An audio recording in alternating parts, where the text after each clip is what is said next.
Hello, everyone. Welcome. I'm Andrew. This is Brayden, and this is the ExtraAmo podcast. Let's get started.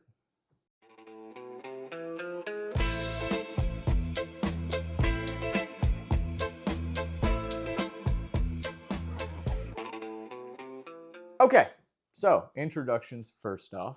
This is Brayden.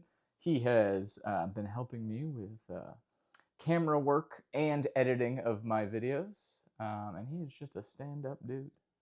Try to be for y'all. All right. Well, what's your background in firearms? I've been shooting firearms since I was 8 years old, when my dad bought me a Ruger 1022, and that was probably one of the coolest things I ever shot. Do you still have it? Still have it to this day.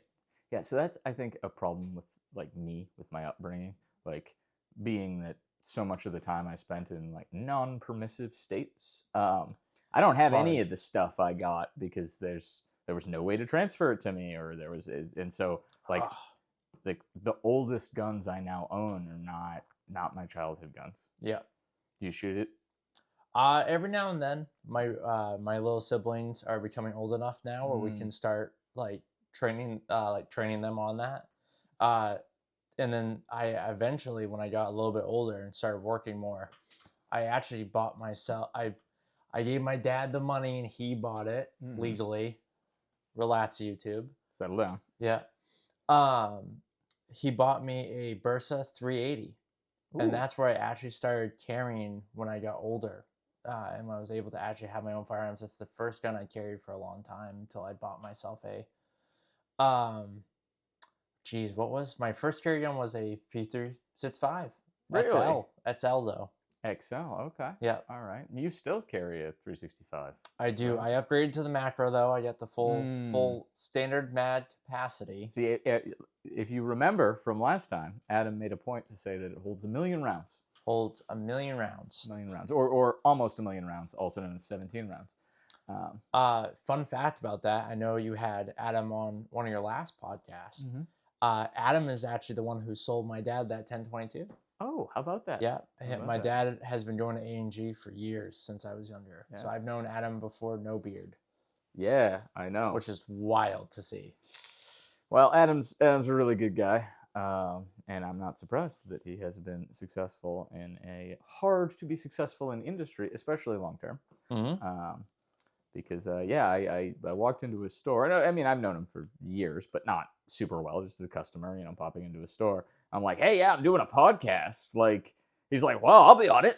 I'm like, oh, cool. You're interesting and funny, and you come on my podcast, and that'd be good for me. Oh yeah. But that's the kind of shit he does. He just, it'd be cool to have a cow or a bull, I guess. Smallest bull is from what I understood. Yep. We're gonna keep referencing the last podcast. So if you haven't listened to it yet, just go ahead, stop now, go back to the last one, listen to it like 80% on Spotify, then stop, then go to YouTube, all right, and watch the entire video on YouTube, then sign into a different Google account, watch it again. I need the numbers, okay? We also need you to like and subscribe. Yes, please. And just get really, really involved in the comments. You know? Yeah. Share your opinion, and then when someone disagrees, back up your opinion. Even if you have nothing to base it on, just keep going, because the more people engage in the comments, the more the algorithm. It's true. Also, we don't need mean comments though. Our shooting's okay. It's okay. I would say in aggregate, if you take all of the shooting I do, it's pretty good. Not compared to some professional shooters. I'm no Gary Mitchellek. He's pretty good. Yeah, he's really, really good. Yeah. And his daughter, Lena Mitchell, also very good. Not with SIG anymore. I'm sure it has nothing to do with the 320s. Anyway. No, not at all. Don't even look at my hat. Don't even read my hat right now. I know. I like SIGs. I mean, dude, I've bought, 3 in the last month anyways, right? Yep. I'm not a hater of SIG products. I'm about to bring home a MCX myself, and then something we got on the table here, that shall be named a little bit later. Yeah, we'll talk about that in a bit. But anyway, I cut you off. I was very rude. Mm. You were talking about your first guns, 1022. Then you got a Burst of Thunder. Yeah, Burst of Thunder 380. Mm-hmm. And then when I turned 21, where I can then carry and also buy my own pistol, I bought a knockoff Glock. Could not tell you, I can't remember the name of it. I believe it started with a Z. Like a Zev, maybe? It was something. I got it from A&G. I bought it from A&G. I put about maybe 100 to 200 rounds through it. Realized that I made a mistake. I just did not like the way it was. It was very blocky, very, very weird shooting gun. And it was still, you know, it didn't have a manual safety or nothing like that. It was striker fired, 18 round capacity, but it had the safety in the trigger, and I just couldn't get with it. 17 round, probably. Yeah. So I ended up trading, I believe, selling that. And then I don't remember exactly what I got next. I think it was mechanics is what I went to next. Okay. So yes, you've gone around the around the mountain there a little bit. Yeah. I even tried carrying a 38 special once. Wasn't the greatest fan. I'm not a big revolver guy. Yeah, you know, there's a simplicity to revolvers, and that's about all I can say positively about carrying revolvers. My dad's a big revolver 1911 guy, and that was like one of the things I love shooting 1911s when you're on 45, amazing caliber. But I just couldn't. Revolvers is one thing I just couldn't. I just didn't enjoy shooting it. I have one, but I just never enjoyed. I like bigger revolvers. And I really like shooting revolvers. I just for carry. It's hard. It's hard, and there's arguments. Certain areas, predator defense. Maybe you could say, all right, well, like 357 Magnum, they'll do a little bit better than carry the Judge. Oh yeah. So the Judge is, I think it's 5-shot. Revolver that will shoot a 410 shotgun shell. 410 shotgun or 45 long Colt? 45 long Colt, yeah. Right. So I recommend 410 slugs. There is a huge amount of energy in a 410 slug. In fact, kits up pretty good too. Yep. Yeah, the gunsmith in our shop, he has a single shot 410, a Heiser. It's just this all steel like break action single shot 410, and there are very few guns I've ever shot and said I'm never going to shoot that again. But that gun, I shot it, hurt my hand, and I was like, yeah, this is I don't see the upsides. Yeah, a lot of energy, but I mean honestly, after the first shot, I might need my hand to reload, and that makes it kind of hard if you can't do that because you're a little wounded there. Yeah, a little wounded there. Yes, you're fighting through it. So yeah, so different carry guns. That is it's good. Moving through stuff. I feel like oftentimes like as you grow as a shooter, you like learn more things about like what you like and what you don't like. And I thought I was gonna be, like the Wonder 9, Micro 9 forever. Yeah. I liked Glocks. I liked carrying Glocks. 19 was great. At one point, an instructor had convinced me, like, well, if you shoot the 17, better carry the 17. Which, I mean, to be fair, you should carry the biggest gun you can shoot well. What does that statement mean? Right? Like, it's just there's this huge area to analyze that with, right? Yeah. So, like, obviously, you have this massive gun. You can probably shoot it better than any other gun. But can you conceal it? And what is well? And what do you have to do? And are you now concealing in a bag that sometimes gets left behind? Or is it quite, so there's variance in there. But I get the sentiment, but I hated carrying a 17 length grip. But now I'm getting set up to carry something that's 18 rounds in the grip. Yeah. But it helps if you lose weight, I will say. Humble brag, I have lost some weight, so now I can carry a bigger gun with the same tactics that I did a smaller gun with more weight. Well, I mean, what you carried the 226 Legion for a long time. When we first met, that's what you were carrying. A 229? No, your 226. Was I carrying that? You had your 226. Oh, yeah. And a suppressor, too. And a suppressor. I concealed carry. I had a...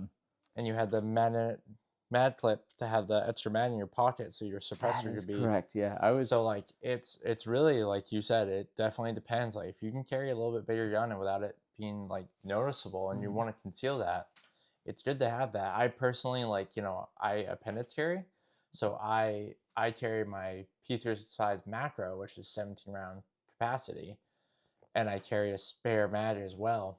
And I just for my hands because I'm sitting down, but like I'm a tall fellow, so like my hands are a little bit lankier is the word I use, like lanky fingers. So for me to get a full Pianist size, fingers.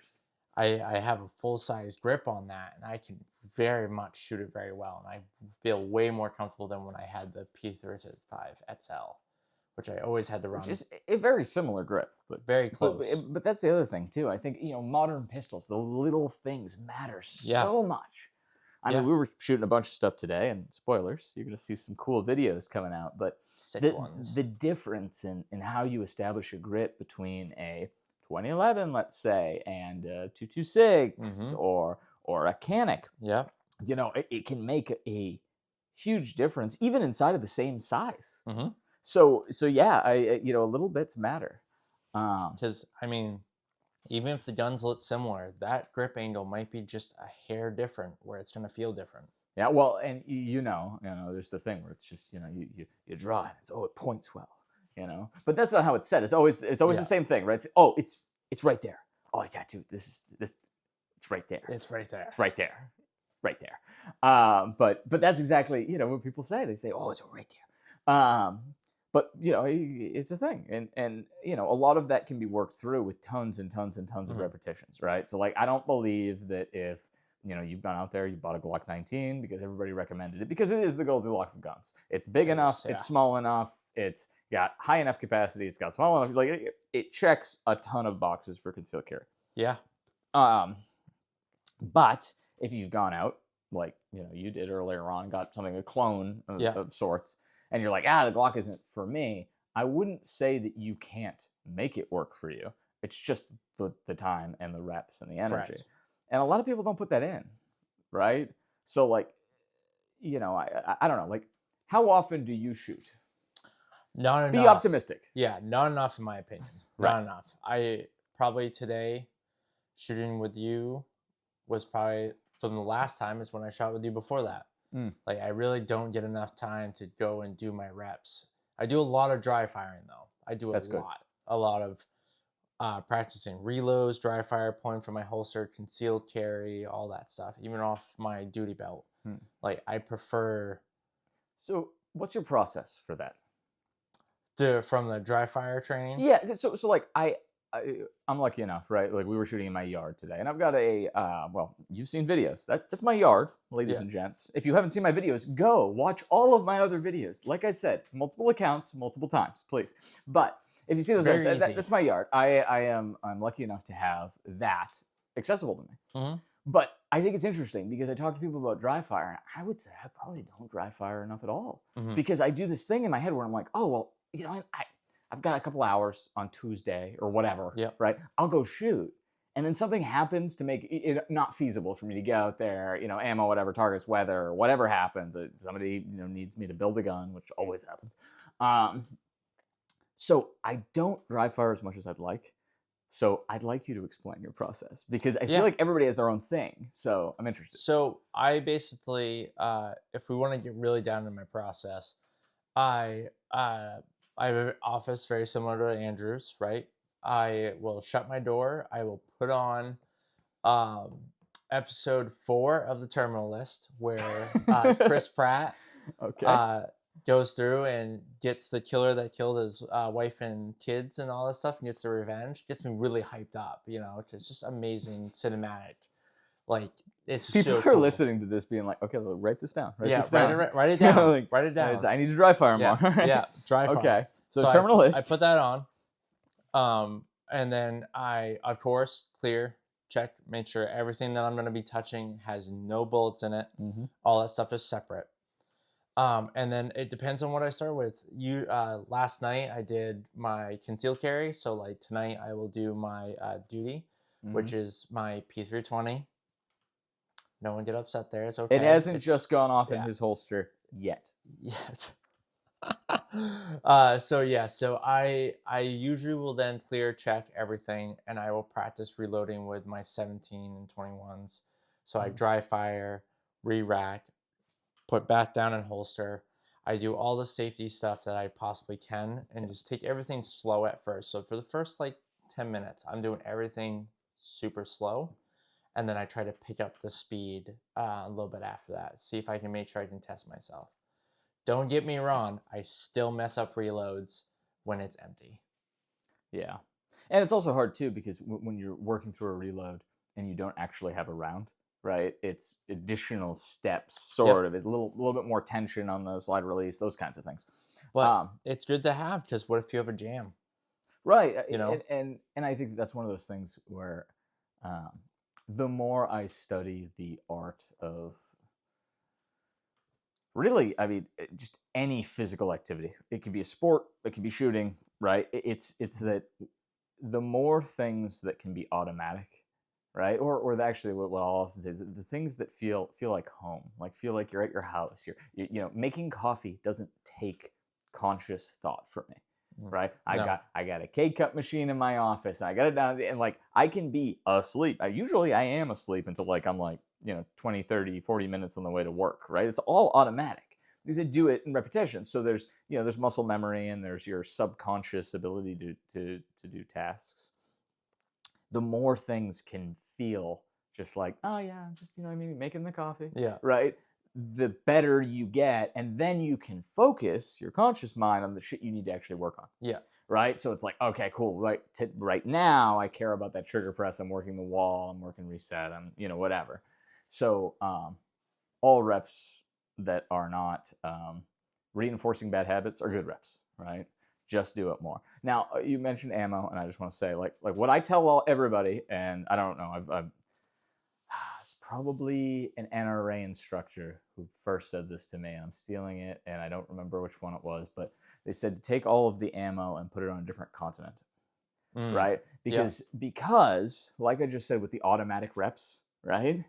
If Mm-hmm. you are getting automatic, oh, I'm grabbing this mag, I'm grabbing this. So like, you see those two silver base plate Yep. mags there? We got 2 mats there. Yeah. They never have live rounds in them, ever.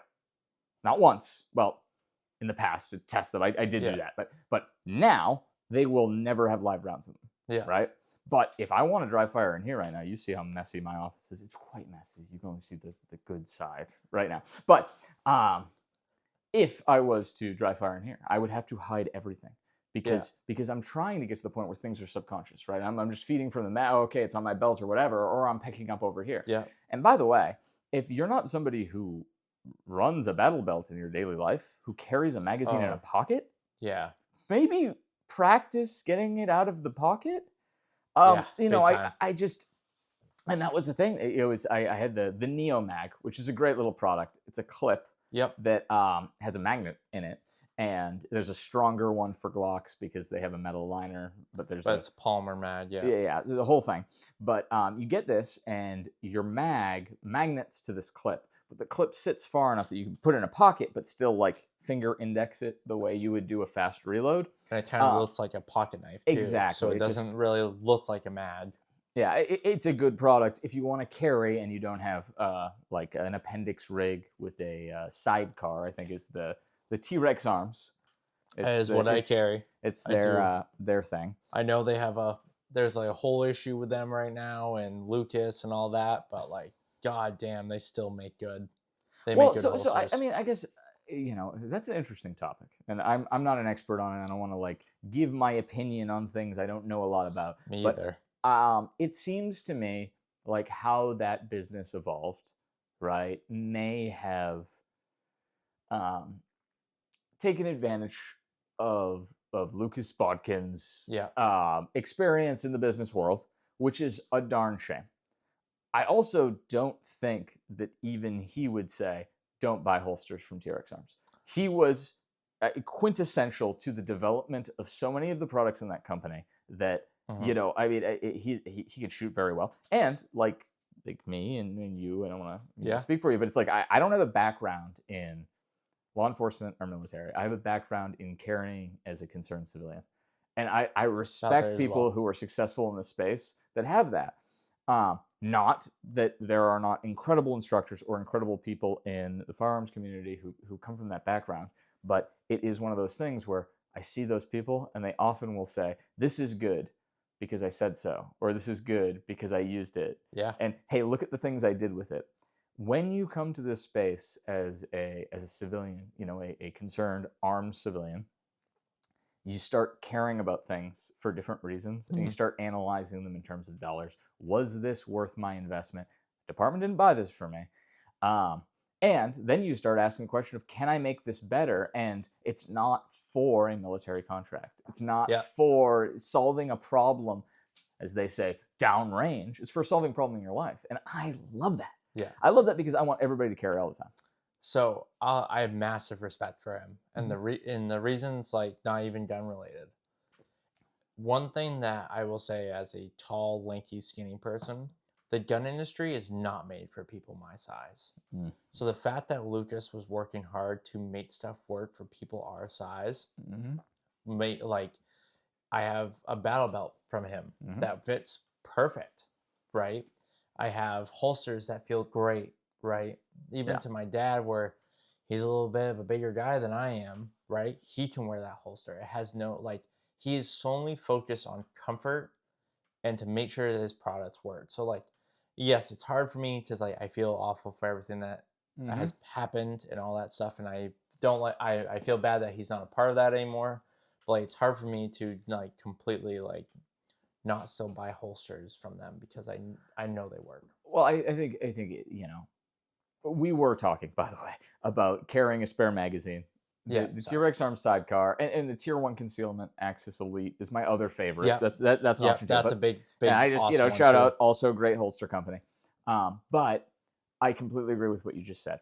Until Lucas starts another holster company, which he'd probably be sued if he did, I'm going to continue to buy Lucas's holsters. They just happen to be sold by TRX Arms. Yep. Because at the end of the day, I want the tool that lets me carry as much as possible and as comfortably as possible.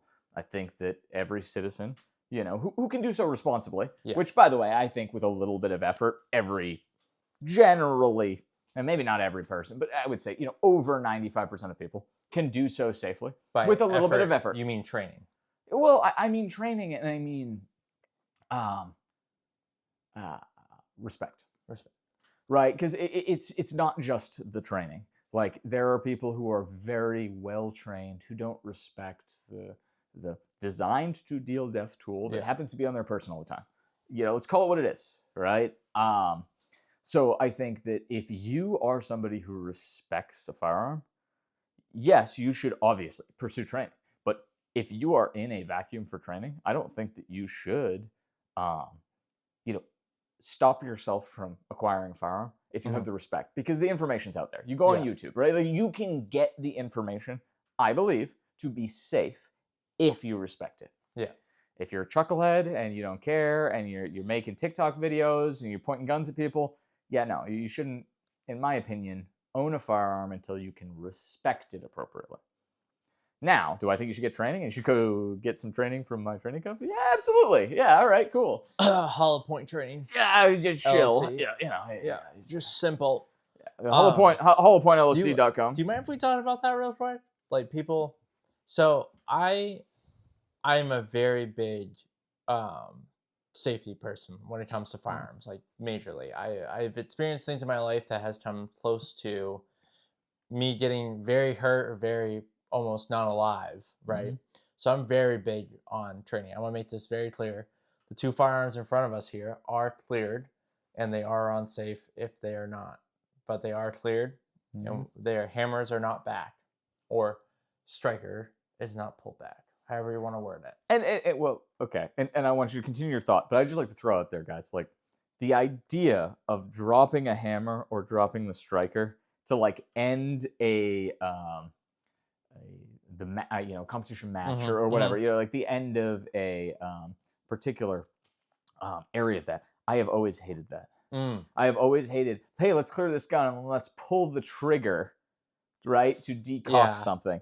And I don't like that just because and I guess I'm being pedantic and a little silly here, but it's all right, why should I pull the trigger in any situation where I don't want the gun to go bang, Yep. right? Like it's just building in that there are times it's okay to pull the trigger. What does that tell your subconscious mind?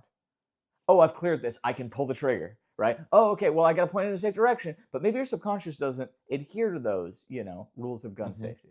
Maybe you're like, oh, okay, cool. I've cleared this. And I'm going to point it out into the woods, and the woods are generally a safe direction. And of course, you've seen me and my property, and I know the limits of my property, so I try to be as safe as possible. But you don't know that, right? And people won't. So they point off to the edge and they shoot the gun, and oh, ding dang, somehow there was a bullet in there. Yeah. Right? Because in my brain, every time I show a firearm clear, I got to pull the trigger. I don't like that. But anyway, sorry. No, I agree. We're human beings. We are going to make mistakes. We got to be careful. And that's why the Cooper Rules of Gun Safety, which I've created a cool acronym for. Please enlighten me on those. Well, I want to, but I don't want to interrupt you. You were going on point. You were talking safety. Yeah, my biggest thing is always when you're out and about, right? You're concealed carrying, you got it in your backpack, you got it in your truck, whatever it might be, right? You gotta always have everything ready to rock and roll, safety on, whatever it might be. But my biggest concern, sorry, I'm like rambling a little bit, but it's mostly it's a podcast, man. Yeah. Take your time. We can go as long as they will continue to watch. But my biggest thing is always just making sure that you are, if you're training, you're getting the right training, you're listening, you're following, you're taking notes, whatever it might be, you're watching other people shoot as well, and you're not dismissing the information that people give you. Even if they just started, they might have talked to somebody that you've never talked to before, and it was like a guru. You have no idea. Just listening to everything that everyone says, and then if it's like Andrew, for instance, or it's myself, or it's somebody else, like we've all helped people along with other things in their lives, but like when it comes to firearms and stuff like that, you make sure you listen. Like safety is the number one key here. These tools don't work without the person, but the person's got to make sure they know how to use the tool. I completely agree with that, and not to say this is the direction we're going, but just extend on that, right? Like I have said, and maybe this is a little bit silly, but I've just said that the second most important thing you can do, most powerful thing you can do, right, is change somebody's mind. The first most powerful thing you can do as a person is allow, when appropriate, your mind to be changed with new information or ideas you don't agree with. And I mentioned this to a lot of my students, especially at higher levels when I was teaching computer science, where it's just like, hey, if you put yourself into a mode of learning, you can learn from somebody who knows way less than you.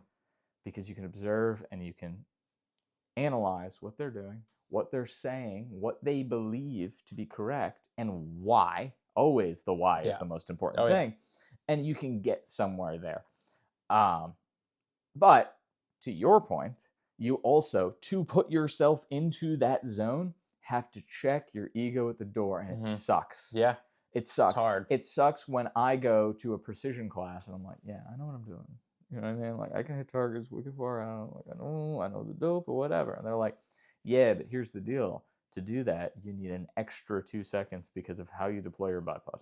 Yeah. I'm like, well, I don't care if it's an extra 2 seconds, because when I'm shooting, I have the 2 seconds because I've figured it all out, right? I calculated it in, right? There's nobody, right, who could ever be so fast that I don't have that 2 seconds.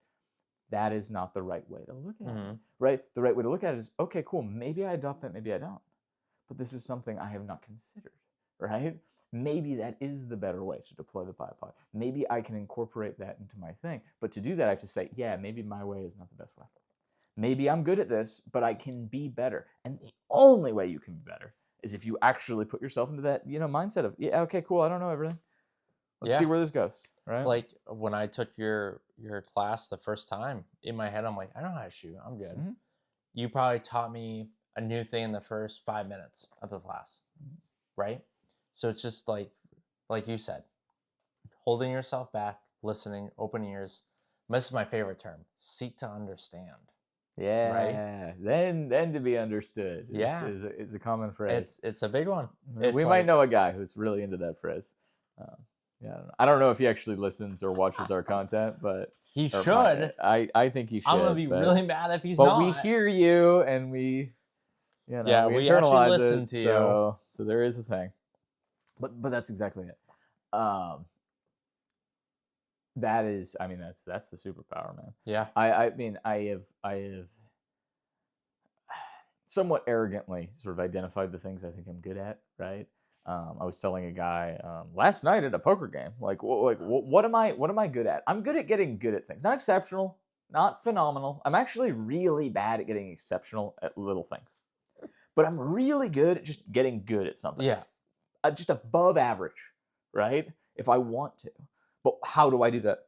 I humble myself. I say, I don't know this yet. And I look to the people who know more than I do. Mm-hmm. But also I look to the people who have been on the path longer that maybe know less, but are coming to it from a place I can't understand until I, again, try to figure out the why. This is not the topic we were going to talk about. No, it's not. But I like it. I like it. It's a big one, though. I think, yeah. And I mean, like, I'm very similar to all your other friends. I reach out to you every time before I even think about purchasing anything. And I'm like, hey, I know you know a little bit more about this red dot or this type of manufacturer. What do you think about them? So I have a theory on why people do that. And this is a little self-serving, but why do you do that? Is it only because I know more? It's not just that. I also trust your opinion because I also, like he said earlier, you all can't see his office, but he's got a lot of crap. He's got a lot of stuff, and he tests a lot of stuff. So, I always have a feeling when I go to buy something for myself, where it's a gun accessory, night vision, anything like that, I always have a gut feeling before I do anything. I go, I probably should text Andrew because he probably has tested this product before. And I want to get your insight. I want to get your opinion. Okay. So my theory, I'm going to share with you, and maybe you can back it up, is, yeah, I got a lot of stuff. If you were to see, you'd see a big mess because I've had a crazy couple weeks, guys. But anyway. I'm also his assistant. I haven't had time to clean yet. Yes, I don't pay you to do a lot of things. I'm certainly not going to start not paying you to clean my room. But yes, I have some experience in this space, but I don't have a formal education in the space. I don't have military law enforcement, right? Which is the accepted formal education here. So I don't have that. But yes, I've been doing this for a hot minute, but not for 30 years, right? Because then I would have had to start when I was 1 year old, which is, kind of hard. Dude, but hey. Kind of been lacking, bro.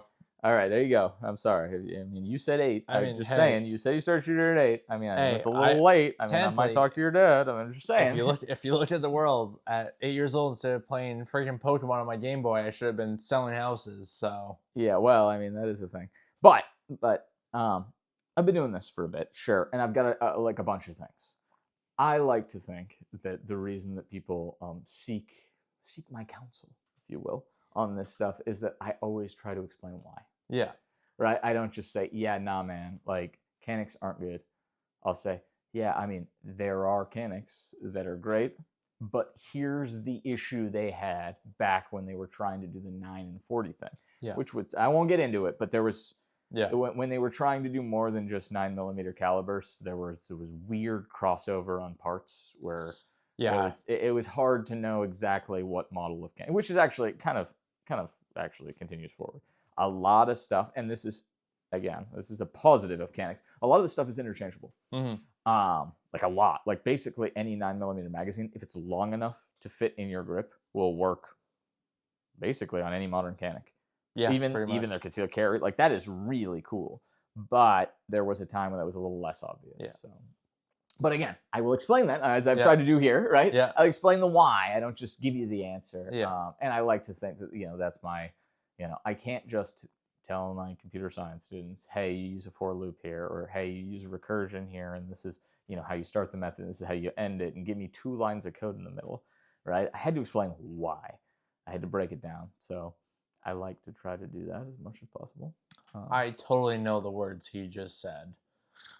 Yes. Well, I can teach recursion in about 2 minutes, but I won't here because you're not interested. That's too long of a podcast, right? Yeah, there.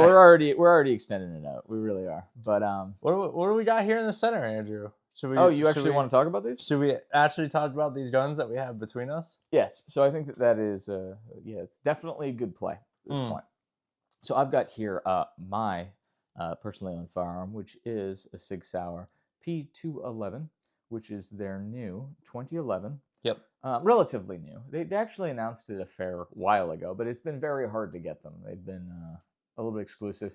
That's par for the course with Sig Sauer. So if to not fully defend them, but I believe from my understanding was there was only about 10 or between 10 and 40 were sent out for testing of YouTubers and stuff like that, and then I didn't get one. Yeah, I wanted you to get one because I wanted to shoot that thing myself. Sorry, I didn't mean to cut you off, but no. That's I know I to spoil alert a little bit here, but I've been waiting for the P211 to come out for a long time since Sig Next. It has been one of my very much hyped guns to have. And you were saying what? That was what, 8 months ago? About 8-9 months ago, I believe. I don't know. They have a couple. Like April, I lose track.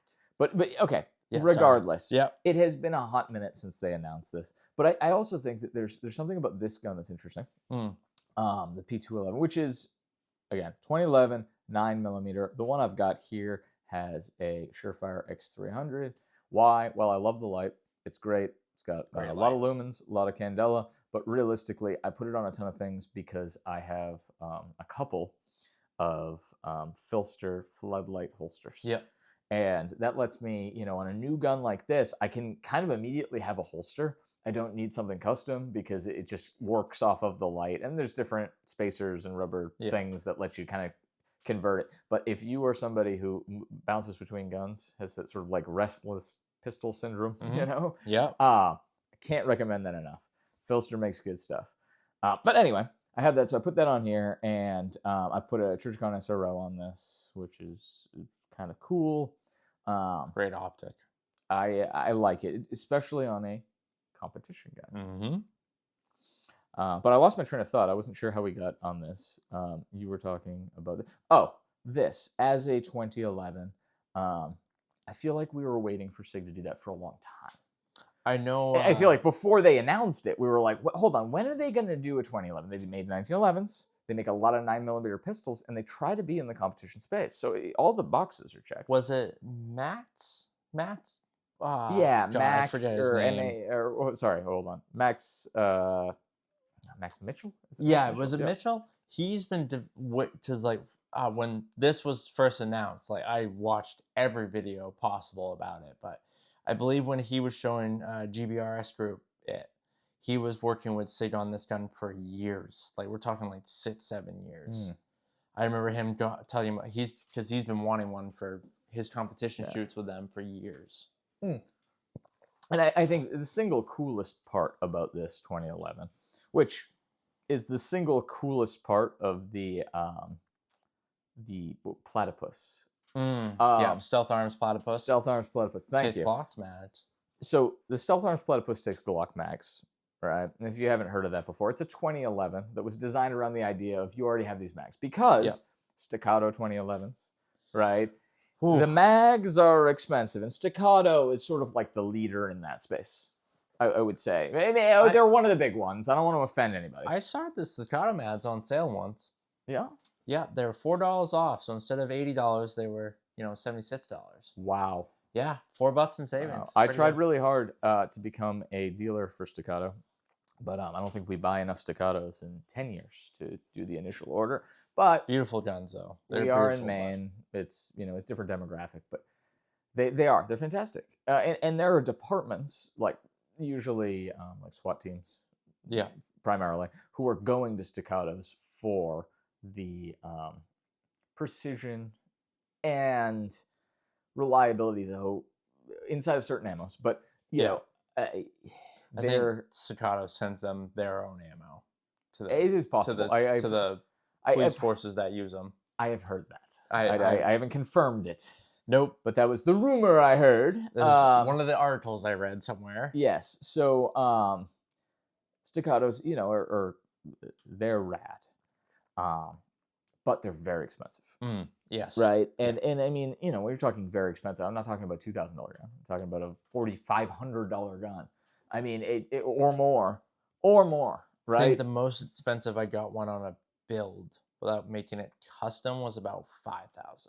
Yeah. That's with SRO that you have on top there. A Surefire light come with it. 4 20-round mads, stuff like that. Yeah. Now, to be fair, like you can spend that building out a regular gun. Yeah. But I'm into this for under 3. Yeah, a little bit under 3, I think. Yeah. Right. Well, to be fair, it's discounts come into play when you run a gun store, so there's that. But certainly way less than I would be into a similar SRO equipped Staccato. I think my summer set was about under 3. Yeah. Yeah. So I about copied you on the setup. Yep. And why the SRO? SRO's got a really big window. And for competition, I like seeing all the things. Now, there are people who have opinions about the reliability or durability of the big windowed SRO. Yeah. I saw one test, it was just dropping onto concrete. It didn't do as well as the other Trijicon RMRs, which are kind of like the gold standard for reliable, rugged optics. Though, to be fair, at their price point, they freaking should be. They're twice a very rugged and reliable third-party option now. So I'm not sure the price delta is worth it, though. I will say I really like the RMR HD. I think I've said that like a dozen times on videos. It's the front-facing light sensor. Hey, if you make optics out there, and you're paying attention to me. I know. Why would you? Like people, I don't have a lot of followers yet, but front-facing light sensors. Okay, Hollow Sun, make one. Okay, I'll buy like a dozen of them. Like please. Because that is the coolest thing. The RMR HD, if you're working with lights on or off, low lights, or you're doing a low light class, it's like, oh, okay. Like, there's nothing like it. Trijicon, just send us like a couple of them. We'd appreciate it. Yeah. I mean, so we can test them on the channel. And I was going to put one on here. But mounting our Trijicon optics to SIG slides is not always very straightforward. I know for a while now the high-end stuff, and now I think even just the P20s in general are cut that way. Yeah. But it's not great. So I usually buy a plate. I can't remember what company it is. CH Precision. Yes. I had to order the plate last week. Yep. So the plate helps mounting the optic. And I recommend their products. Usually they either recommend or come with the screws you need, which are not actually the screws that come with the Trijicon.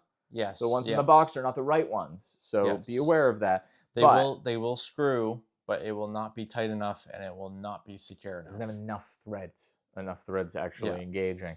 And I actually did have one fly off of my 226 Reserve. Oh, really? Because that was what turned me on to these plates in the first place, because I was like, what the heck? I did it with the screws. I was like, this is great. And I took it out. I was shooting, and I wasn't checking it. And I did not blue Loctite them. But it was evident afterwards that it walked out, but it only walked out, 1 or 2 threads. Yeah, because that's what could get into the slide with that particular setup. So be aware of that. But to be fair, when you order the plate, it does offer you to order the screws. Highly recommend ordering the screws. Yes, for sure. So this is a competition gun. Yep. It's a 2011, right? And some departments are using them as duty guns. But the big thing I wanted to talk to you before we got segued into all this other stuff was, people talk about having sort of archetypes in guns. Yes. And I know you love doing that, right? I You're do. like, this is my everything has precision build. This is my home or this, whatever the category is. Everything is paired together. Yeah. Mm-hmm. And I think that a lot of people, I mean, this is my opinion here. Like, we mentioned it before. Like, I don't compete very much. I'm trying to fix that, right? I'm trying to, get into it more. I think it teaches a useful set of skills. I would not tell the beginner shooter to go out and Yeah. start in competition. I would say No. start in a defensive handgun class. But there are things you can take from competition. Mhm. Shooting is shooting. Like if you're good at it, you're good at it. Yep. And you can learn to, again, put yourself in the mindset of a learner. And you go to a match and you say, oh, yeah, no, that is the way he, puts his magazine in his belt. It's a little different. Why? And if you're, again, that dedicated learner, you go up to him, you say, hey, man, like, not to be weird or anything, but like, what is this about? He's like, oh, yeah, no, I figured out that when I was doing a reload, right, if I angled it a little bit, and that's the thing, like almost all competitors will angle their first, second, sometimes all of their mags now. I had never seen that before, right? They were always up vertical, and they're like, yeah, dude, at least you put on a plate carrier, you start bending around. It's actually faster to have it angled, that kind of thing. But you got to put yourself in the right mindset, be willing to go up and ask.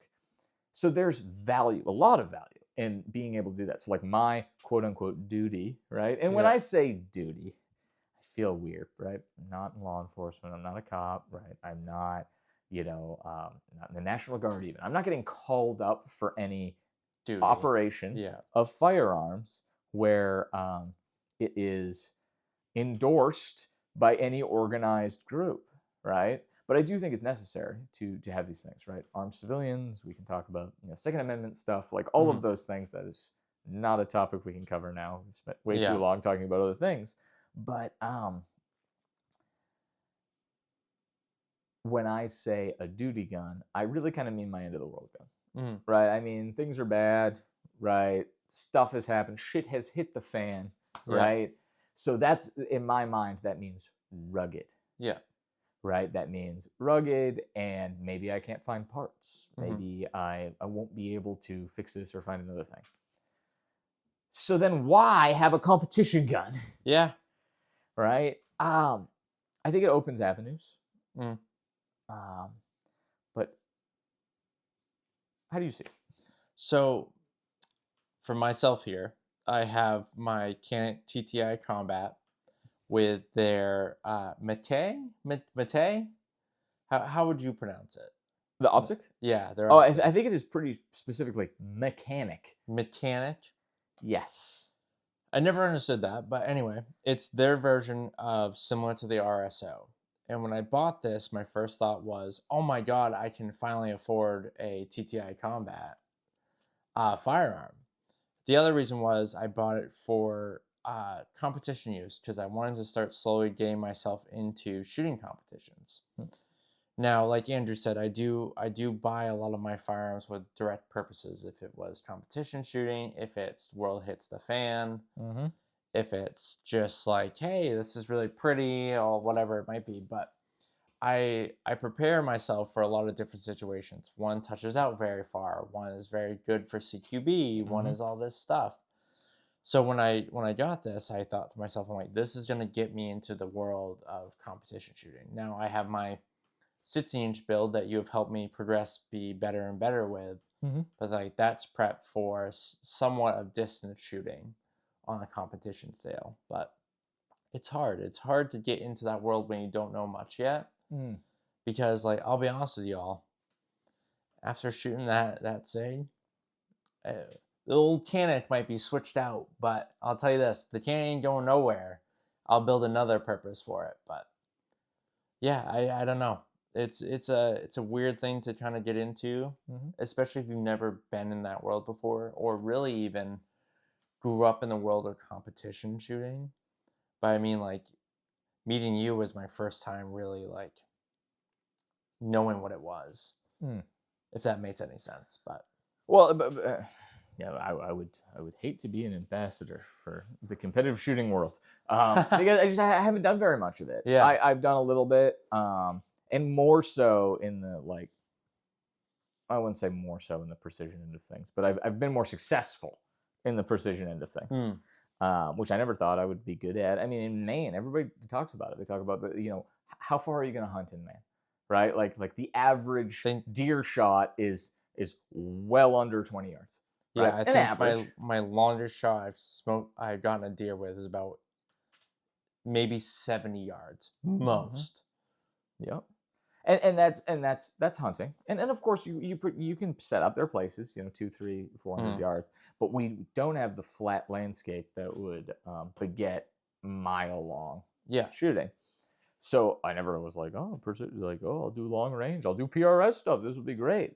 But I have learned so much about shooting a regular AR from going to PRS classes. I mean, just understanding DOPE, which is, by the way, an acronym. I didn't know this until fairly recently, so I'm going to share with you guys that I was an idiot. I didn't understand. I was like, DOPE. I'm like, yeah, that's the thing where you write down all your stuff and you get your it's data on previous engagements. So a lot of people say, well, for DOPE, you need a calculator. No, you don't. No, you say 600 yards. This is what I did. This is what happened. It's just data on a previous engagement. I'm glad that you explained that before you just said what you said. DOPE on it. You need a calculator for DOPE. Yeah, everybody, you guys should go out there and get some DOPE. Yeah. Yeah, definitely. Get a calculator too, though. You need it apparently. Well, I mean, figure out, how much you got to pay for that. But to all the podcast things, we're not enforcing drugs. It's just a joke. We're joking. I don't know what you're talking about. Oh no. But no, but it applies. I mean, I was showing you earlier, and I'll probably do a video on this. 11 and a half inch, right, AR that I am well under an MOA on, but it's lightweight. You can bring it everywhere, and it's 11 and a half inches. Yeah. Now I got to use some 77 grain 223. Got to use fancy stuff, yeah. But I never even thought about doing that. Right? Until I started shooting the kind of like precision, reach out there stuff. I was just like, 55 grain, 62 grain. And those are different weights of the bullets, if you don't know. I didn't really care because, my zeros were all at 30, 50 yards, maybe. I didn't know how fast it was going. I just aimed higher and higher until I hit that steel target out further, and that worked for me. And it can work for most people. But, to our points about the competition gun, yes, right? Yeah. To our points, this lets you start operating in that space, right? There's not a ton of 2-gun, 3-gun pistol competition in New England at all. No, it's very hard. Unfortunately.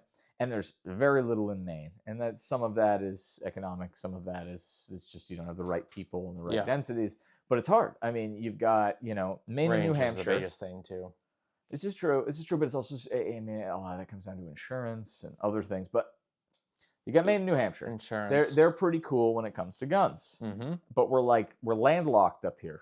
Yep. Right? You keep going, now you've got Massachusetts. And Vermont can be kind of cool about some things, but on a lot of things, it is not so cool when it comes to guns. Like, I love Vermont. Like, this is gorgeous, right? Sure, it's a beautiful state. I mean, to visit. Yes, but to visit. But I'm pretty sure suppressors aren't allowed there. Yeah, dude. There's like a lot of states around us that don't get to do cool things. Different podcast, different time. Yes, we could rant about that. But us, I guess, as really non-competitors, why do we have these competition guns? Well, it lets us a couple times a year, and we've tried. We would talk about the idea of, or at least I have at my shop, doing like maybe like a shooting team.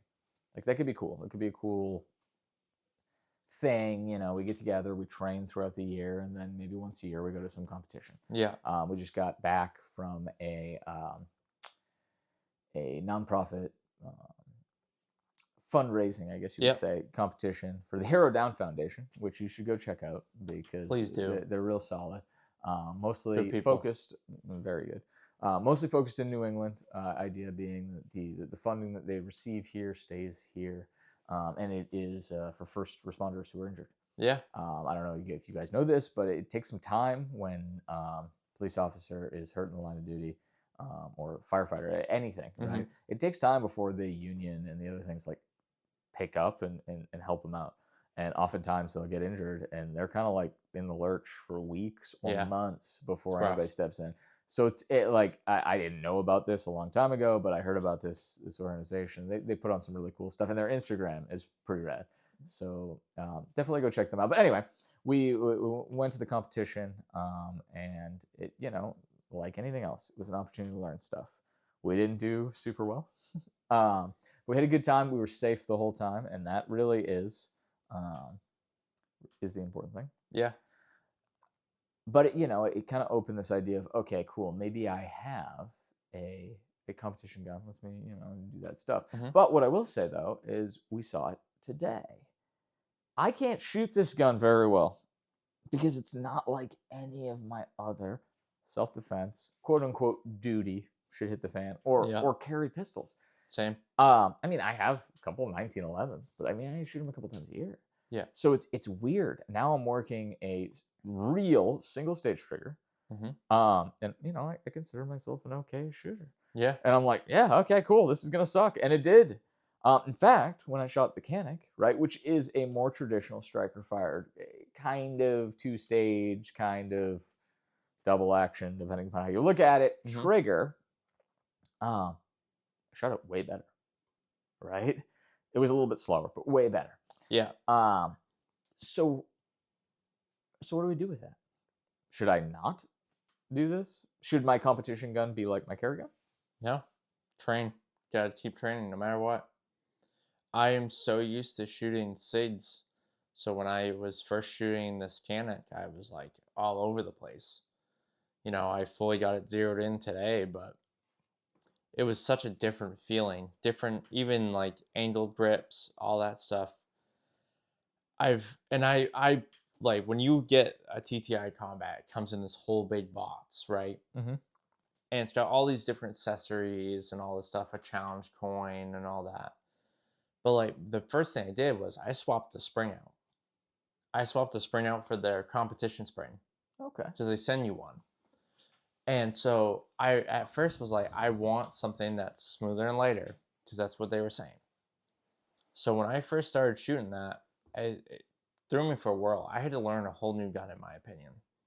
And shooting this, then shooting your P211 there, I knew like even my grip was a little different. I needed to grip it a little bit, do whatever I needed to do, but it felt similar. Now, don't get me wrong, I like my Canic, I do, but God have mercy, is that thing smooth as butter? That 211 is smooth as butter.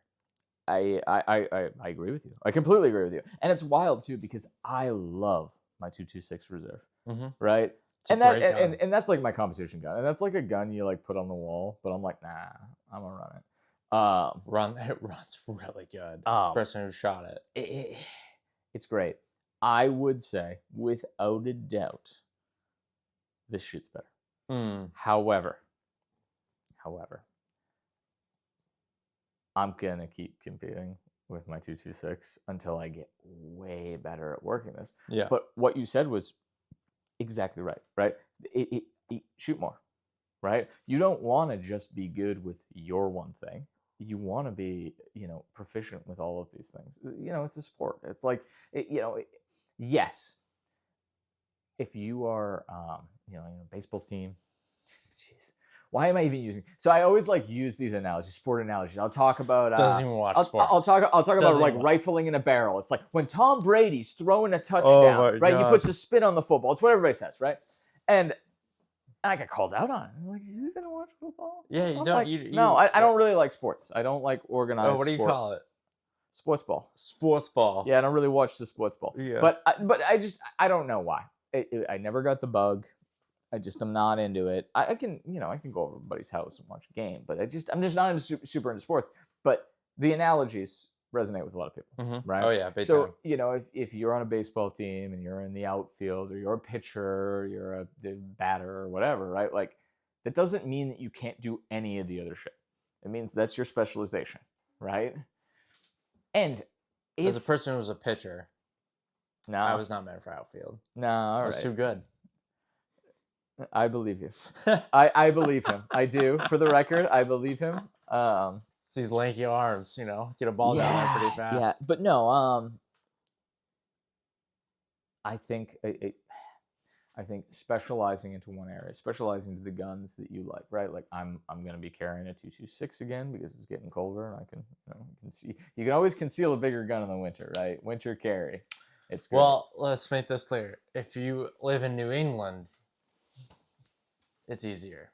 Big puffy coats are a normal thing around here. I would say,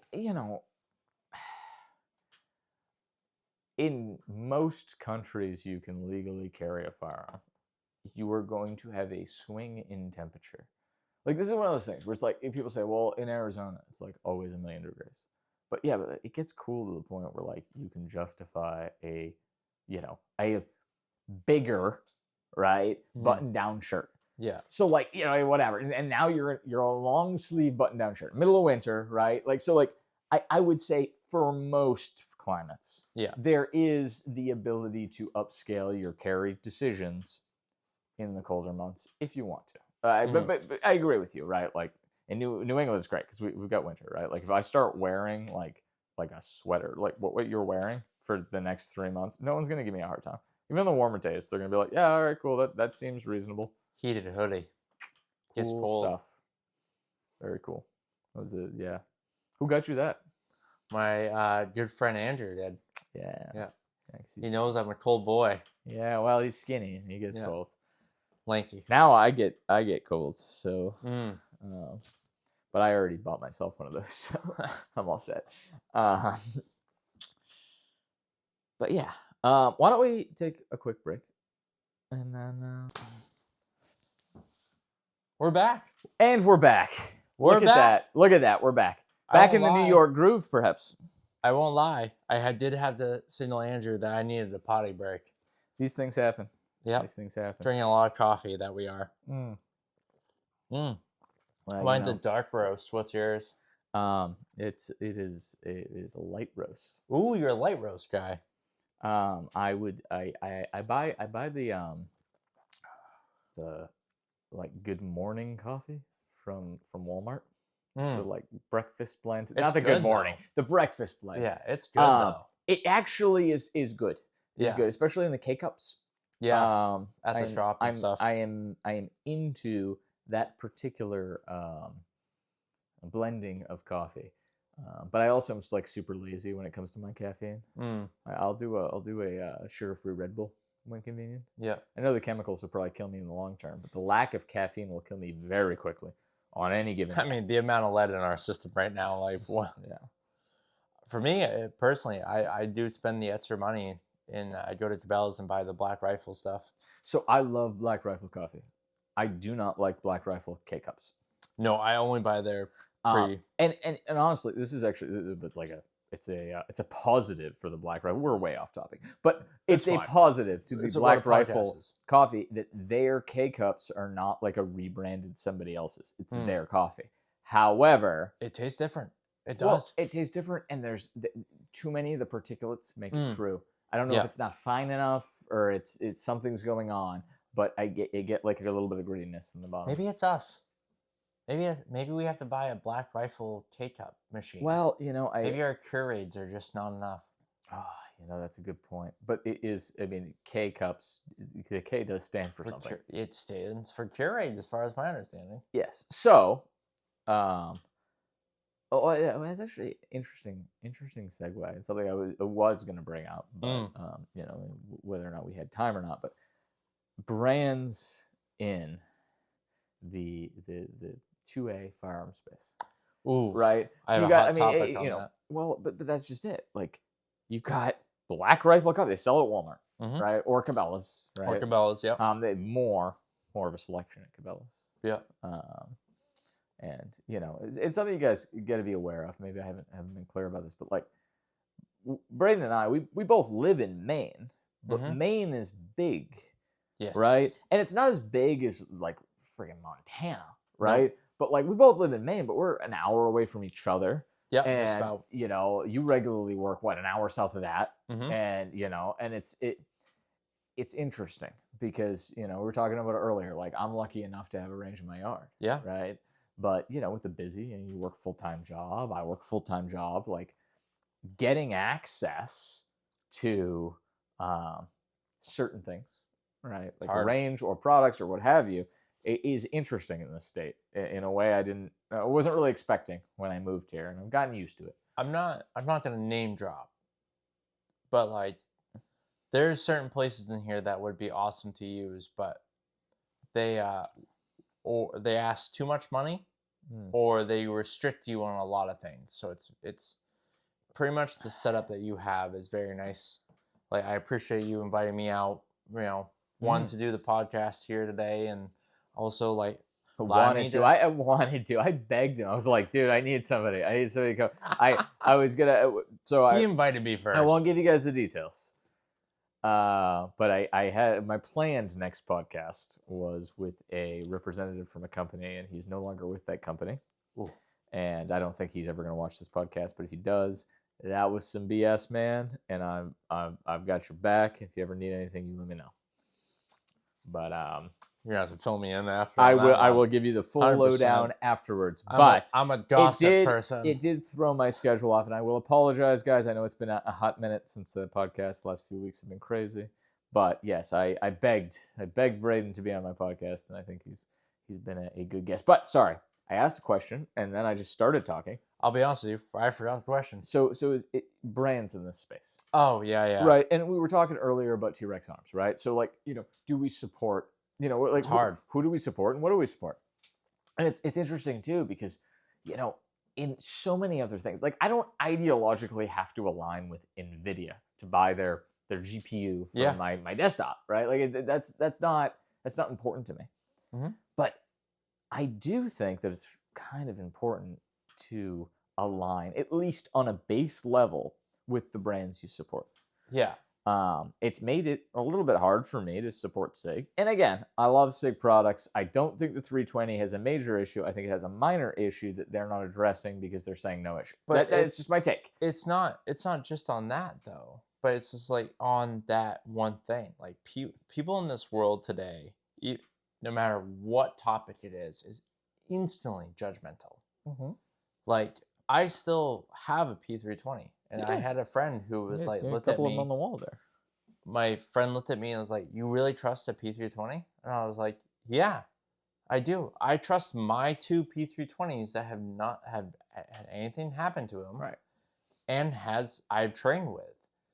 Now, does that mean I'm gonna trust a random pre-owned P320 at the shop or at like Cabela's? No, probably not. But I mean, like."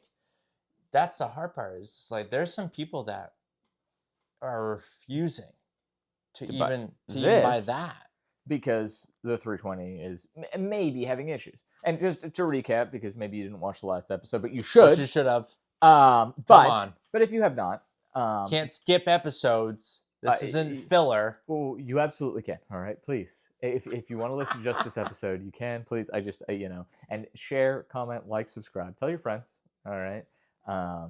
Again, the reason I'm doing this is to be content I wanted in this space, right? Especially in the audio format. Like you've seen it, right? I'm doing the YouTube videos, right? Yeah. They're getting way more views than the podcast. Why am I dedicated to the podcast? Because I want something I can listen to on my way in, right? I'm not gonna listen to I listen to myself a lot. I edit these, but my point is I just, you see what be the change you want to see in the world, right? Like I think that conversations about firearms are interesting and compelling, and I want more of that, so I'm doing it. But yes, don't think that you have to see everything episodic or that there's going to be like arcs between them. I'll try to explain. Yeah. So last time, to the owner, sure, but like the cameraman, listen to all of them. Do it, bros. Do it. But Dark no. Sidious. Yes. But no. So last time I was talking about the P320. My take on the P320 is that more often than not, it is probably an equipment issue. Mm-hmm. There are probably, because of how many friggin' P320s there are there, like a lot, many millions. Mass-produced gun. I think it was. I think my rep told me something about like in 2019 he went to a SIG event and they had the millionth 320. Oh yeah. So like there's many millions of them now. Very different. So in that number of things, there can be some that have had mechanical failures. There can be some, right, that maybe have gone off in a way that is unpredicted because of mechanical failure. Yeah. Right? I do not think that is in any way what has happened with all of these reports. No, yeah. I think it probably accounts for way less than 10% of them, maybe way less than 1% of them, right? I think the rest of them are instances where SIG made a gun where it was too easy to pull the trigger. Mm-hmm. They did that because people wanted a trigger that was easy to pull, right? This trigger is incredibly easy to pull, right? It has a built-in safety, and it's mechanically very similar to a 2011. So we actually excuse how light the trigger is. Yeah. Oh, it's designed for that. Well, yeah, so is the 320. Right? We don't excuse any of the problems. I think that the fact that there's 8 different versions of the 320 and different sizes, different calibers, makes the holsters hard to do. I think it's up to 10 now. Sure. There's a lot. Well, there's a bajillion of them. Oh, right? there's thousands. Yeah. It's like the macro capacity. It's like it's like a million different versions, a million different rounds. Hashtag Adam. But no, I think what it comes down to is there's too many of them. We're having some holster problems. Yada yada yada. I don't think that you should not support SIG, because here's the thing: SIG not responding. And again, I don't think that they responded correctly to the 320 thing. I think they should have said, hey guys, like, we're pretty sure that we've got some holster weird stuff. We've got a trigger that's really light because, you know, a trigger that mirrors a hammer fire is awesome. All of the guns I've been talking about in terms of competition guns, I know the Canik is striker fire, but all of those guns I've been talking about have been hammer fired light trigger guns. To be fair, most competition guns that I have seen on multiple videos are hammer fired. Not a lot of them are striker unless they're running Glock competition setups. Oh, a lot of people compete with Glocks, but I'm just saying, like, when I think competition gun, I think light trigger. So again, SIG, you know, did that thing. But what they're not saying is, hey guys, you wanted this, so therefore this is what happens. What they're saying is, it doesn't happen, let's ignore it, let's move on. It's rough. I think that's doing more harm than good right now. But I don't think we should stop supporting SIG. I'm not going to stop buying their products. I give our rep crap every time he calls me. All the time. Yeah, hey, you know. Oh, you want to sell me another 320? Does this one just go off? You know? Hey, it was so funny, Andrew. You know, how many you want? But that's the thing. SIG, I don't think how is many a company. Brayden want.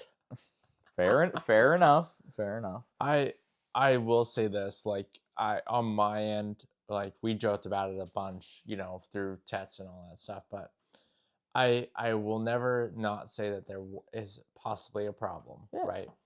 But like I talked about earlier, safety is like the biggest thing ever for me. Like, you gotta be safe with your guns. There has been moments where I've read a couple articles where people have sent their guns into SIG, and the SIG gunsmith opens it up and he goes, yeah, that's third party, that's not us, that's not. It's like when you mess with that stuff and you don't know what you're doing, shit's not gonna work. Like, or it will go, like, I don't want to say it will go off all the time, but like, you know, if you mess with something on your firearm and you don't know what you're doing, it becomes a safety hazard. It does. What was that channel there? The company Achilles. Achilles Tactical. Have you ever seen that video? It sounds vaguely familiar. So I don't mean, I'm not, you know, they're great. Like, if you want to watch the one with the ND, the finger on the line, but the finger though. So I won't go into full detail because it's a whole nother thing. But like, I was watching their video of the guy who had the P320 go off. So it claimed, but from my understanding was when someone else who reviewed or who was there like talked about it, they went down into the holster, but they put their finger in there and it went off. That's safety stuff. It's the small stuff. It's the small stuff we don't think about. Like holstering or pulling it out of the holster. We forget about that little guy. Yeah, and that is, and by the way, that is the danger. And that's why I have been slightly hesitant to do the competition thing. Because I watch these guys and they're, oh, okay, cool, I finished this course of fire, right? And they're drop the mags, do the thing, and boom, and then they're in, and they don't look, and they're moving so quickly. Why? Because it's all automatic. And that's great if they're doing it correctly. But if they have ingrained something, a little tiny thing that, you know, 0.01% of the time will cause a problem, they're not consciously being like, okay, cool, the match is over. I can take as long as I want, right? I just did my thing. I can take out the magazine. I can show clear. I can go ahead and I can stick my finger way out here. I can look down and I can reholster.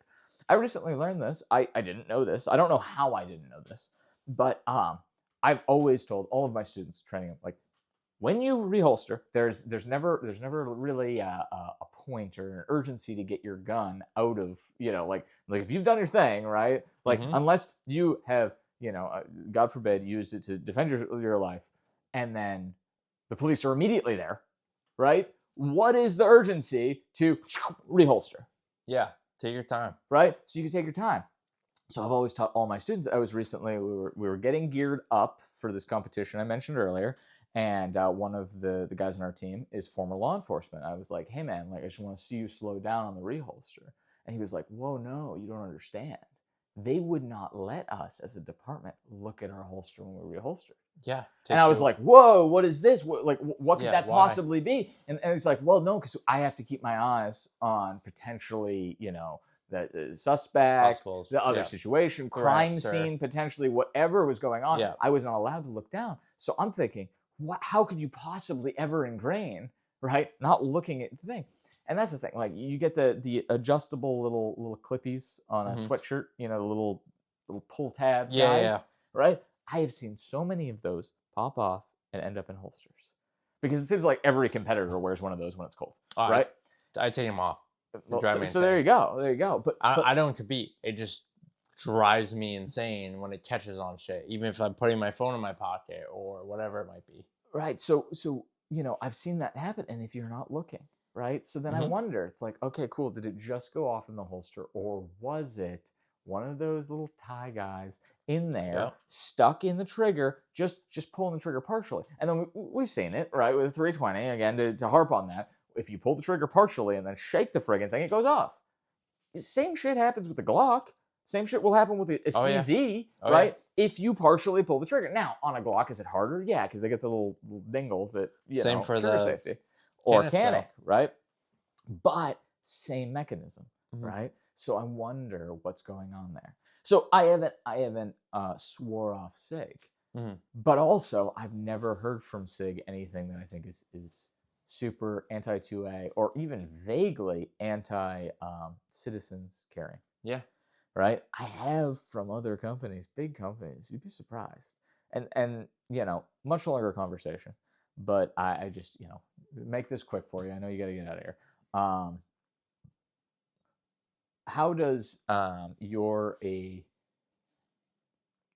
agreement with how a company does business, right, sculpt your purchases in the firearm space? Like what percentages come into play? Or maybe, to make it easier, would you say you are more inclined to make that kind of analysis in this space than in other spaces?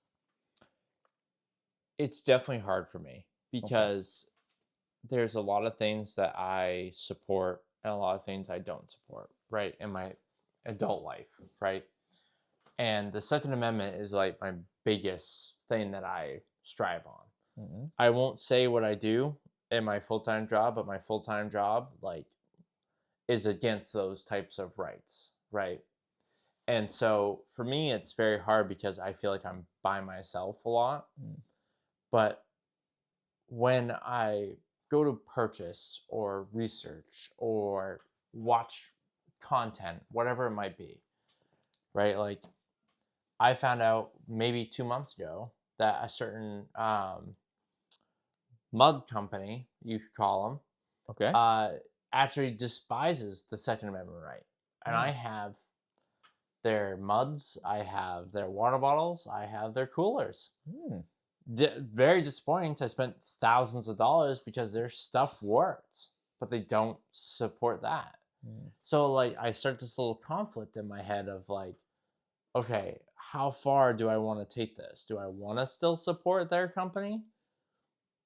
Basically, the thing is, their stuff works enough that I don't have to buy a new thing every year. So it's fine. There you go. Yeah. Like my cooler I bought 4 years ago and it still works, still keeps things cool. But it's a hard thing, and it definitely depends on the person. It depends on the person because there's some people out there, and you and I have met them, where the second they go against anything involving the Second Amendment right, done, out of their life, whatever, they'll do something else, right? So it's very hard, and I don't know. I don't know how to fully answer your question without asking more questions. You know what I mean? Yeah, and I guess I would counter with just my perspective, so we can we wrap this up because we've been Mm. going at it for a while.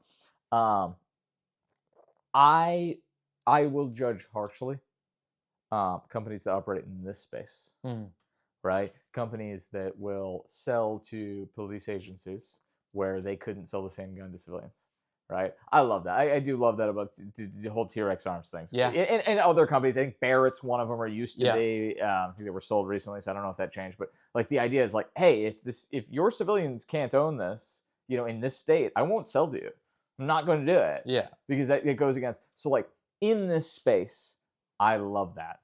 Mhm. And I will choose to not support companies that are in this space, that are against the Second Amendment. But companies, Which is wild to think about that happens. it's more often than you think, man. Oh, I know. And and I kind of cheat to a certain extent. So like I won't. There are products I really like. So like, not to throw any shade, but there are guns that like might use like the DDM acronym, where like they will very, very frequently,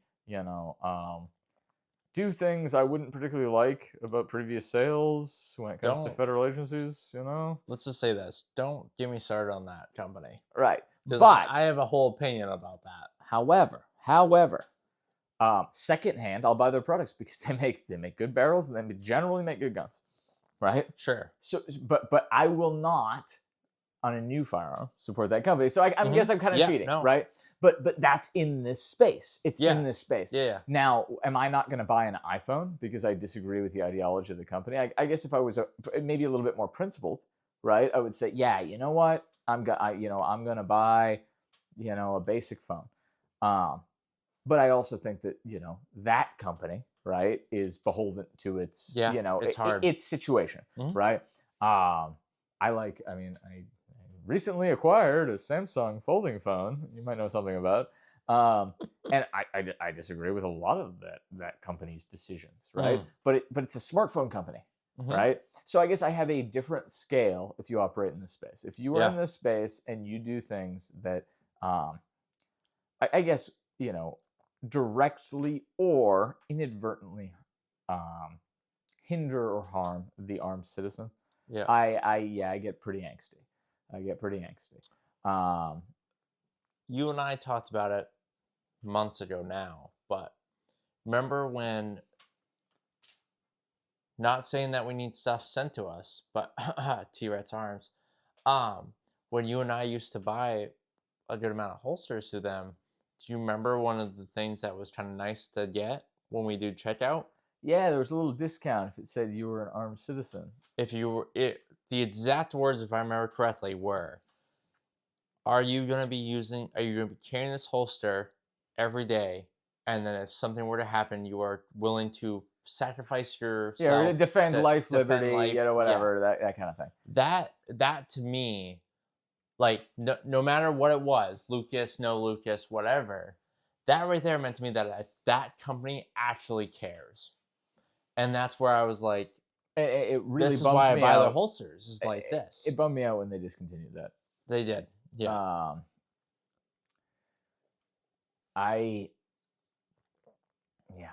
Yeah, the whole situation is really hard, right? And it's hard because I think that, again, there was some advantage taken of somebody that I think was unfair. They still make really good holsters. And do they make really good holsters if I don't get the 3%, 5%, whatever I think it was 3 or 5 or 2%, whatever it was. 10%. It was good. Was it really? Yeah. Excuse me. So without the 10%, I think it's still a good value for their holster. Oh, very much so. I'm not saying that I stopped buying after that, but like, it just shows that a company actually like cares. And I'm not a big person on corporations. That's a whole nother podcast again. We have so many different topics we could do. I mean, it seems like, we should do this again, maybe.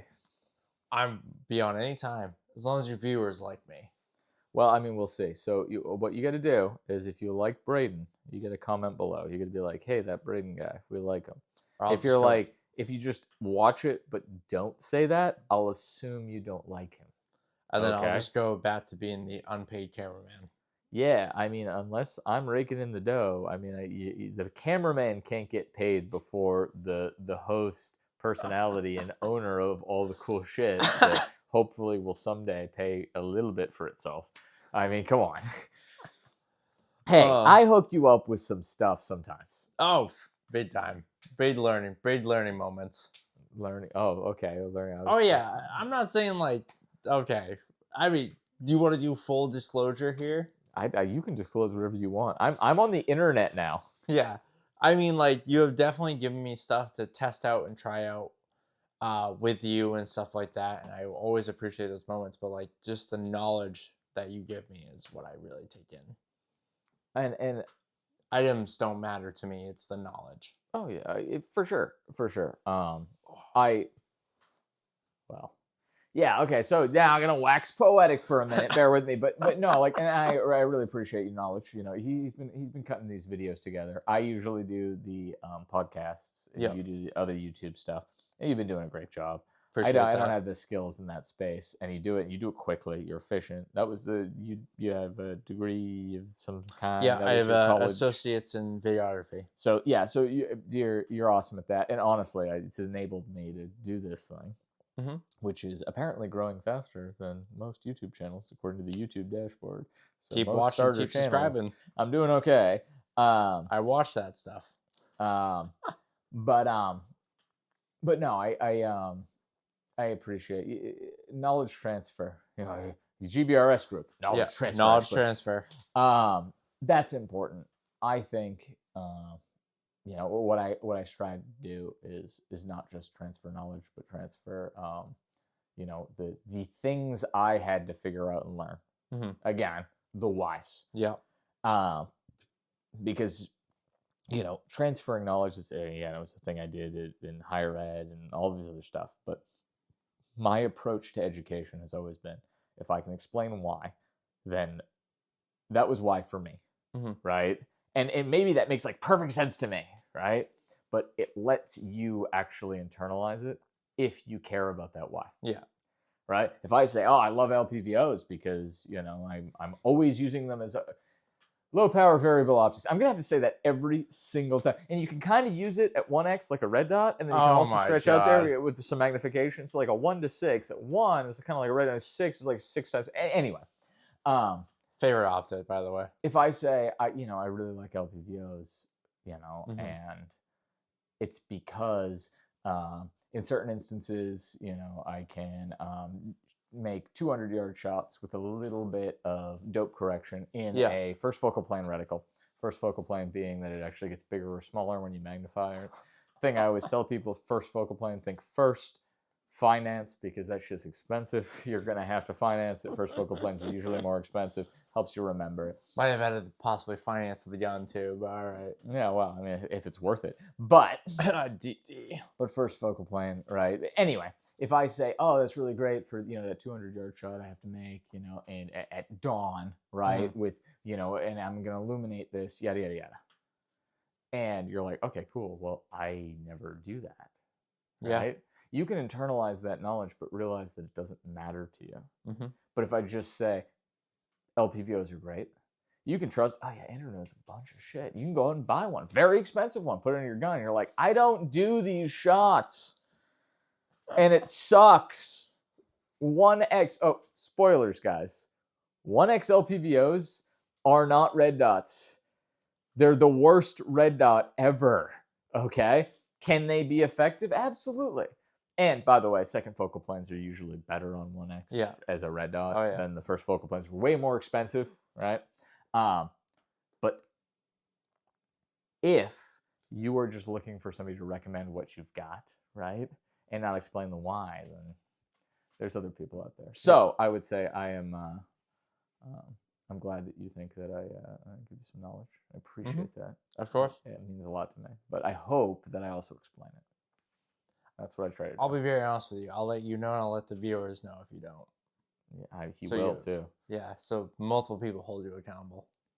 I mean, he edits the videos, so when I say editor, do the thing, like he'll just be like, "That's nah." me. You'll see a little text. You'll be like, "Nah, not doing that." I just pray to God I will be on the same ginger level as Micah Mayfield. God, I hope so. Well, there you go. Anything else you want to add? Train. for the love of God, train.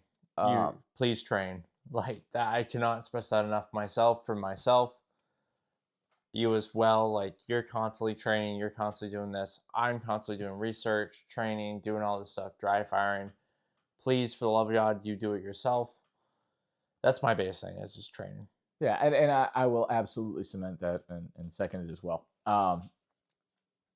The only person that you should really ever compete against yourself, compete against is yourself yesterday. Yeah. Right. That's all there is. Right. I can, if we were to go and go into the friggin' Final Cut Pro right now, right, he'd be better than me. There's no chance, right? But what I can do is use that as an opportunity to get better at Final Cut Pro tomorrow than Andrew was today. Yeah. That's it. That's the only thing you can definitely do, and it's the only thing that matters. Training is incredibly important. And for another little piece of wisdom, I used to train with this guy all the time, and it was the same thing, but it was just, you're hated, train like it. And I think we're also in a weird time in society where, hey, I have the ability in Maine, very rural. I get to shoot all day. My neighbors don't complain, right? Yeah. I get to be on the internet, talk about the Second Amendment. I get to do all these things. But remember, guys, like, this isn't popular right now. Nope. And I don't have to be very careful, but I don't know what your situation is. You might have to be more careful. But I will say that you should train so that you can do all of the important things in your life that you need to be able to do. And it's a weird time. Yeah, it's a rough one. So, oh God, can I make a terrible joke? Is it okay if I make a oh, terrible obviously, joke? we have to end on a terrible joke. Sweet. Right. So, like, in general, right? Like, a lot of people are like, oh, this gun killed this person. This gun killed this person, right? We've been probably talking for what? Hour and a half, right? Something like that. Yeah. Notice how these guns did not get up and kill anybody? Oh, these ones? Yeah. Well, so here's the thing. They're not going to believe us because it's the internet, right? And we cut, right? We had to take a little break. So that's the problem. They're going to be like, yeah, all right, cool. I'm going to comb the news. They may have gotten up. Good boy. Good boy staying. Yeah. I mean, hey, the gun you pet is the gun you get. Yeah, I didn't. Oh, really? Which is a dog training term. Is that true? Those who know, you know. The one I pet, I get to have. Well, it's more so like, if you pet a dog when it's freaking out, or like it's like, oh, calm down. What you're telling them is, oh, continue to freak out. Actually. Oh yeah, of course. It's like a psychology. Anyway. But I have a very cute dog that has big behavioral issues. So yeah, he's a good boy. All right, Brayden, thank Andrew. you for coming. Of course. The ExtraAmo podcast. I have been Andrew. He has obviously been Brayden. This has been the ExtraAmo podcast. Stay safe out there, and we'll see you next time. Hells yeah. Bye.